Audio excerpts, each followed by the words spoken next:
Hello from Mother Oak, who's out here holding it down. Literally. With her roots deep in the ground, she's holding it down. The stability on which this town depends, since it's in the middle of a rainforest and roots are what help keep our earth stable and keep it from flooding. I'm gonna just sit by Mother Oak as I record this. And I'm gonna touch her for a little bit of stability and inspiration. I invite you to take a deep breath with us, all the way from your roots up to your crown through the nose. Hold it at the top. With eyes closed, look up towards your third eye and release through the mouth audibly. Welcome. All right, I'm gonna do a little sitting here. I have to wear sandals when I come down to here because there is glass on the ground. Here I am. There you are. It seems like a really appropriate day to be recording about cycles and seasons as the breath of fall breathes through this forest. Start to be able to see more light as there are less leaves on the trees. This is a forest that I walk through most days. It looks like a solid wall because it's not easy to get into. We've made our own trail. I don't know if you can see the trail right there. I got inspired this morning because I was thinking about cycles and seasons and how we can have a theoretical, intellectual idea and then the difference between really allowing things to be felt in the body. Because here we are in this body on this earth. How beautiful does the wind sound? Here we are in this body on this earth, and we are in time and space on this earth. Like, that's what's going on. We're here in a human body. We're going through cycles and seasons. And although time on some level may be an illusion and truly we are spirit beyond the body, us being here, being human, is the marriage of body and spirit, of feminine and masculine, of dark and light. And patience is a beautiful gift here because it allows us to experience in the body how long it can sometimes take for that which we might have sensed with spirit to will manifest. Also, just a quick word, I really am loving to use words like will manifest and a women rather than manifest and amen and goddess instead of God. And I would like to make the point that I'm not doing that because the feminine is better than the masculine or goddess is above God or wool manifestation is better than manifestation. I'm doing that to be someone out here who's helping to balance the scales, because for at least 2,000 and probably closer to 4,000 or 5,000 years, the scales have been real tipped towards patriarchy and the masculine. So I just would like to say that my intention is to bring balance between the feminine and the masculine, not to create another dominator hierarchical model, to be someone who is using a lot more feminine phrases and energies in the largest sense of the word feminine, energetically, spiritually, and yes, also in the body, to bring a sense of balance between the feminine and the masculine, that they may work in partnership and play in partnership together with neither one on top of the other, more like a divine dance.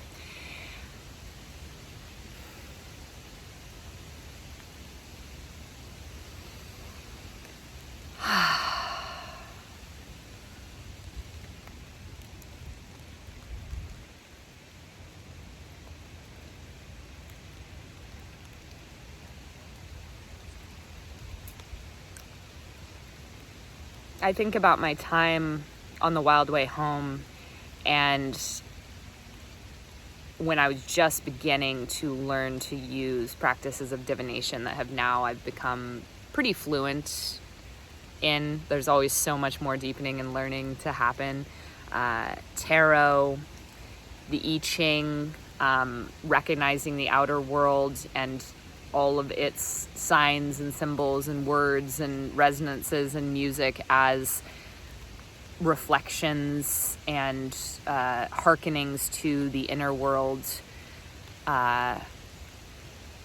Book divination, opening up to any page and knowing that the message I seek will be there, or the message that resonates on the outside with what I'm seeking on the inside. Random word generator, random number generator, these kinds of divination practices. And something that I realized is that I am more and more clearly able to receive those premonitions, those senses of things that will come at later cycles and seasons. Like, for instance, the whole Wild Way Home, it's all about wanting to know when I'm going to be with my life partner, and a pretty limited view, honestly, of what that could look like. Like, the only view that I had the capacity for at the time, though, like thinking that still had to be pretty traditional and between me and one other person, rather than maybe more of a communal sort of format, structure, form, body of loving that might actually be more authentic to me. And in the book, I'm just like, I can't possibly wait another year. I can't possibly wait another season. I need this to happen now. I need it now. Like, I sense it, and so I need it to be here. I can't wait for it anymore. My mind and my dreams and my visions and even certain ones of my senses had begun to tap into that. And yet I've got to wait for the cycle and season of when that is. And it might be many years down the road.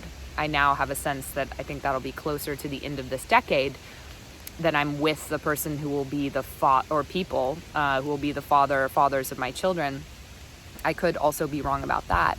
Another example is I had a very, very, very strong sense that I would live in Australia when I was 22 and graduating college. And I remember looking up all these things and feeling like that meant I had to move there now. You know, like, I have this sense of something that is part of me, so it has to happen now because I'm experiencing it in my mind, and my mind doesn't really give a fuck about the cycles and seasons and how long it can take for a seed to sprout and then bear fruit. So I actually did go live in Australia for a year, and that happened when I was 29. So 7 years after I had that initial awakening. And another example, this duplex that my cousin and I have lived in, a tiny little duplex, no yard, with our 3 dogs. Luckily we have this forest. For the past year, I started getting a sense of knowing that we were going to be moving on like a long time ago.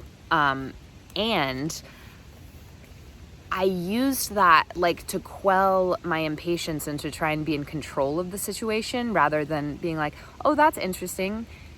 I've noted that, and now we will see how many cycles and seasons it takes for the body to catch up, for the earth to catch up with the spirit, for the earth to catch up with heaven and visioning, for the light of illumination to be shed on that dark of all fecund possibility. So, for instance, I had this premonition that we were going to be moving, and then it's like, okay, well, it'll be by April, it'll be by May, something miraculous is going to happen, we're not even going to stay here for a full year, because I really wanted to move. So I was trying to use that to like hurry up the process, like I can't possibly stand to wait. And now, you know, within the next few months, some big changes are going to be happening. And this is really just an encouragement to say, I feel, at least in my experience, and maybe you'll resonate with this, a lot of the premonitions and visions that I have do turn out to be made will manifest. I just A, maybe not quite like how I thought it would look, and B, it generally definitely takes longer than I think it will. for those cycles and seasons to pass. And just a last example right now is like when I was recently in Wyoming visiting, I'm drawing all this tarot of like, okay, like when will I go back to the West? When will I bring what I've learned in the East back to the West? And it's got to be soon. It's got to be like by like next summer. It's got to be, you know, this soon. And I have this strong sense that a big part of my future will still be in, you know, the western part of the United States. And I think the lesson for me is to just be able to be with that knowing, and again, it may not look like how I think it will look, and to realize it might take years. It might take many cycles and seasons. And to just have that patience, that groundedness, and that earthiness that is part of like that grace and openness and allowance and patience of letting our body and the earth, the wool manifestation, the outside world, catch up to what our mind and our vision and inner worlds have seen, and just having the sense of faith and trust of like, it doesn't have to happen right away in order for it to be true. And maybe having more of a playful feeling of like, well, this might take a long time to play out, and let's see how it does. For now though, I'm going to try and be present in what is happening now that was just a seed that was planted a really, really long time ago. My cousin and I always said we would live together one day. We always said that growing up, and she grew up in Tennessee and I grew up in Wyoming, and a lot of things happened that made it seem like that wasn't going to be possible. And now, however many years later, 15, 20 years later, we did end up living together, and we may still live together in many different capacities. And if I had felt like that had to happen and like lost all faith of like, well, if we don't go to college together, we're never going to live together, I would have just been missing the point. So I guess my whole point is, as I'm learning to live in the cycles and the seasons, instead of just talking about it, because I'm very good at intellectualizing and theorizing and that mental airy quality of things, that it's been a big learning journey for me to have that patience and faith of how long and what the feeling of letting cycles and seasons like that idea actually become embodied. The whole point is you have to wait many cycles and seasons for that to happen. So I'm here for it, and thanks for being here for it too. Blessing whatever cycles and seasons are holding and moving through you.